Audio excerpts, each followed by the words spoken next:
Okay, so here are the major steps in CPM analysis. We list all activities with the durations. We determine dependencies. We draw a network diagram, calculate the earliest start finish, calculate the latest start finish, and identify the critical path. And the critical path, again, is the longest set of dependency tasks that we have. That's what's going to determine the critical path.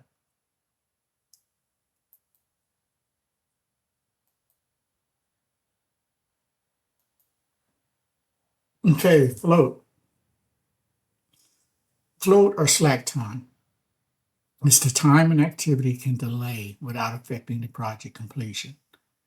Slack says that, yes, we need to finish this task, but we got time. Okay, we don't have to do it immediately. It's not part of the critical path.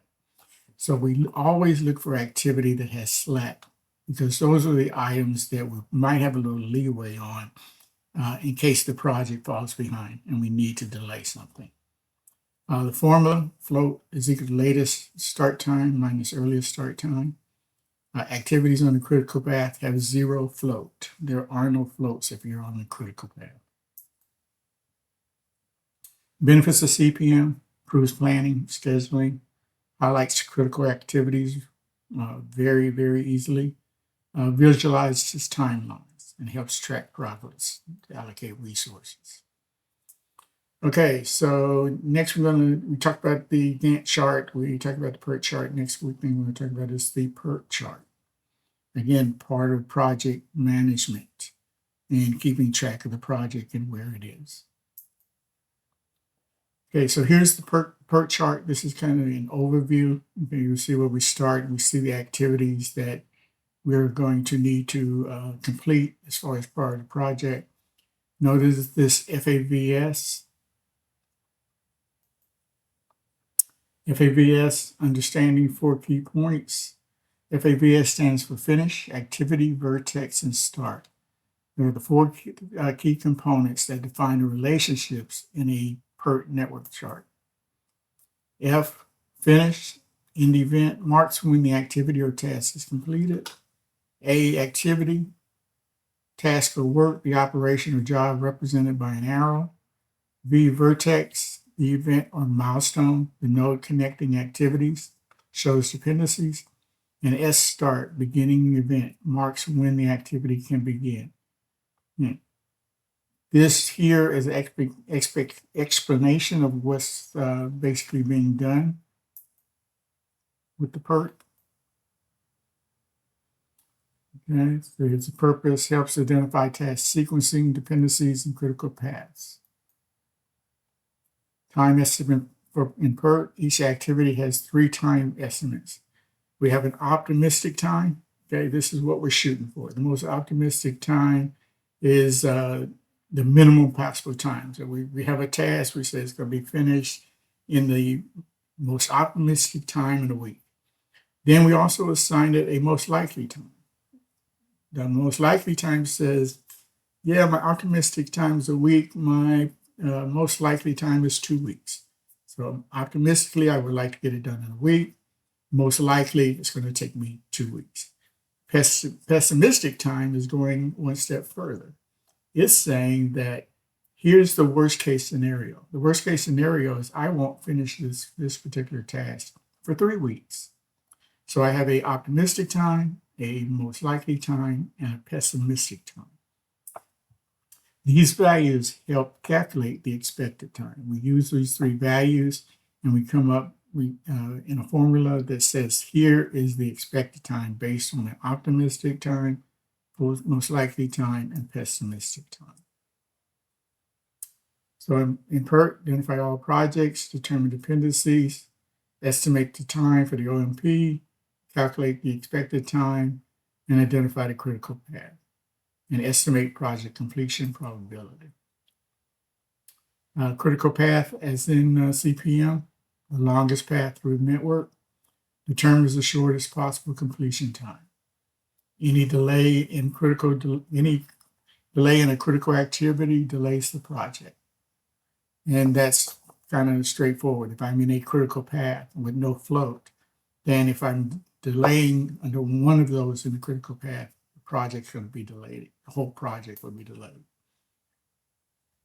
Some advantages of PERT, incorporate certain uncertainty into scheduling, by looking at the optimistic and the pessimistic and the most likely.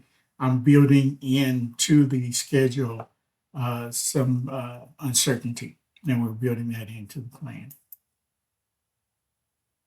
PERT is ideal for projects with uncertainty, uses 3 time estimates for realistic scheduling, focuses on determining and managing the critical path. It's a valuable tool in project management and risk assessment.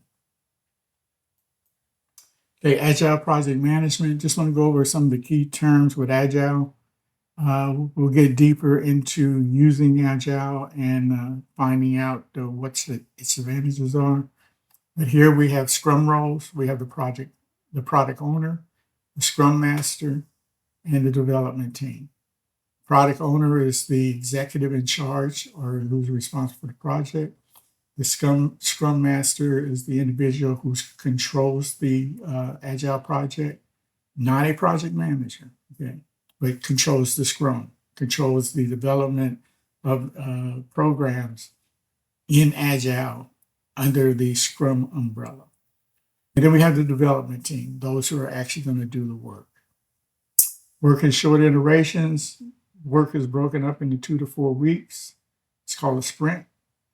There's a daily stand-up. In that daily stand-up, you're giving a status. You're giving a status of what was I supposed to do yesterday, what did I complete, and what am I going to do today. That is what happens in the stand-ups. Stand-up is for a purpose. Okay, if you're standing up, you're not going to be very verbose. Through the whole meeting of the stand-up, you are standing up, not sitting down at a desk and basically discussing from there. We have sprint reviews. We demonstrate completed work, retrospectiveness. We basically look at, reflect and improve on the team processes. We do this on a regular basis. Okay, always go back and reflect on what has been done to see if there's something we can do better. So the 3 pieces of a Agile method is a product backlog, a sprint backlog, and an increment. Everything goes into the product backlog. Okay. Once everything's in the product backlog, we basically do an analysis to say, well, what can we do this sprint? So that's where we look at the items. If we think we can do it in the sprint that we're on, we put it in the sprint backlog. So it goes from the product backlog to the sprint backlog. Once we are scheduling the sprint, we pull things out of the sprint backlog in order to execute, in order to write the programming for. Okay. So in the sprint backlog, it's either going to be completed or it's going to be done. It's going to be completed via done, okay, or it's going to be on hold, which says I can't complete it. The significant thing here is that the way things are set up in the sprint, you should never have any delay, because if you don't have anything in the sprint backlog, you can get it from the product backlog. If you don't have anything in process, you can get it from the sprint backlog. And so that is the purpose of Agile project management, is to basically, with the product backlog and the sprint backlog, to be able to keep a funnel of information, a funnel of completeness coming from the project. Okay, so that's kind of the overview and the remainder of Software Engineering Week 4. There were 2 parts to this particular this week due to a technical error. So you have part 1 of the video completed, and this will be the completion of it as part 2. Okay, we will see you in person or on the forum. Have a good one. Bye.